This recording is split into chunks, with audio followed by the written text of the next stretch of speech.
आपको जय मसीह की। प्रभु आप सबको आशीष दे। फिलिपियो अध्याय 2।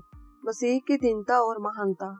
अतः यदि मसीह में कुछ शांति और प्रेम से ढांस और आत्मा की सहभागिता और कुछ करुणा और दया है, तो मेरा ये आनंद पूरा करो कि एक मन रहो और एक ही प्रेम, एक ही चित्त और एक ही मनसा रखो। विरोध या झूठी बढ़ाई के लिए कुछ न करो, पर दीनता से एक दूसरे को अपने से अच्छा समझो। हर एक अपने ही हित की नहीं वरन दूसरों के हित की भी चिंता करे। जैसा मसीह यीशु का स्वभाव था वैसा ही तुम्हारा भी स्वभाव हो, जिसने परमेश्वर के स्वरूप में होकर भी परमेश्वर के तुल्य होने को अपने वश में रखने की वस्तु न समझा, वरन अपने आप को ऐसा शून्य कर लिया और दास का स्वरूप धारण किया और मनुष्य की समानता में हो गया और मनुष्य के रूप में प्रकट होकर अपने आप को दीन किया और यहाँ तक आज्ञाकारी रहा कि मृत्यु, हाँ क्रूस की मृत्यु भी सह ली। इस कारण परमेश्वर ने उसको अति महान भी किया और उसको वह नाम दिया जो सब नामों से श्रेष्ठ है, कि जो स्वर्ग में और पृथ्वी पर और पृथ्वी के नीचे है, वह सब यीशु के नाम पर घुटना टेके और परमेश्वर पिता की महिमा के लिए हर एक जीव अंगीकार कर ले कि यीशु मसीह ही प्रभु है। इसलिए हे मेरे प्रियो, जिस प्रकार तुम सदा से आज्ञा मानते आए हो, वैसे ही अब भी ना केवल मेरे साथ रहते हुए पर विशेष करके अब मेरे दूर रहने पर भी डरते और कांपते हुए अपने अपने उद्धार का कार्य पूरा करते जाओ, क्योंकि परमेश्वर ही है जिसने अपनी स्वेच्छा सीमित तुम्हारे मन में इच्छा और काम दोनों बातों के करने का प्रभाव डाला है।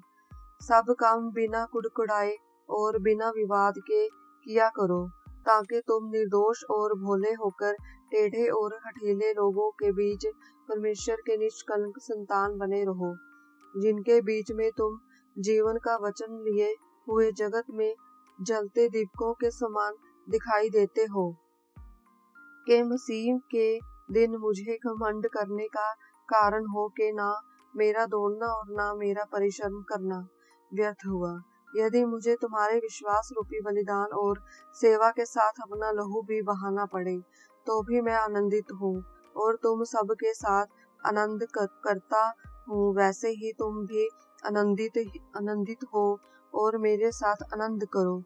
मुझे प्रभु यीशु में आशा है कि मैं तीमुथियुस को तुम्हारे पास तुरंत भेजूंगा, ताकि तुम्हारी दशा सुनकर मुझे शांति मिले, क्योंकि मेरे पास ऐसे स्वभाव का कोई नहीं जो शुद्ध मन से तुम्हारी चिंता करे, क्योंकि सब अपने स्वार्थ की खोज में रहते हैं, ना कि यीशु मसीह की। पर उसको तो तुमने परखा और जान भी लिया है कि जैसा पुत्र पिता के साथ करता है, वैसा ही उसने सुसमाचार के फैलाने में मेरे साथ परिश्रम किया। इसलिए मुझे आशा है कि ज्यों ही मुझे जान पड़ेगा कि मेरी क्या दशा होगी, त्यों ही मैं उसे तुरंत भेज दूंगा। और मुझे प्रभु में भरोसा है कि मैं आप भी शीघ्र आऊंगा।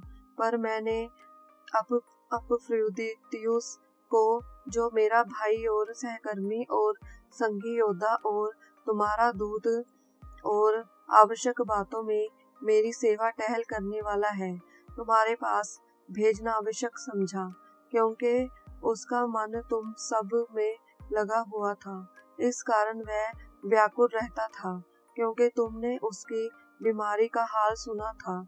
निश्चय ही वह बीमार तो हो गया था, यहाँ तक के मरने पर था, परंतु परमेश्वर ने उस पर दया की, और केवल उसी पर नहीं पर मुझ पर भी, कि मुझे शोक पर शोक न हो। इसलिए मैंने उसे भेजने का और भी यत्न किया कि तुम उससे फिर भेंट करके आनंदित हो जाओ और मेरा भी शोक घट जाए।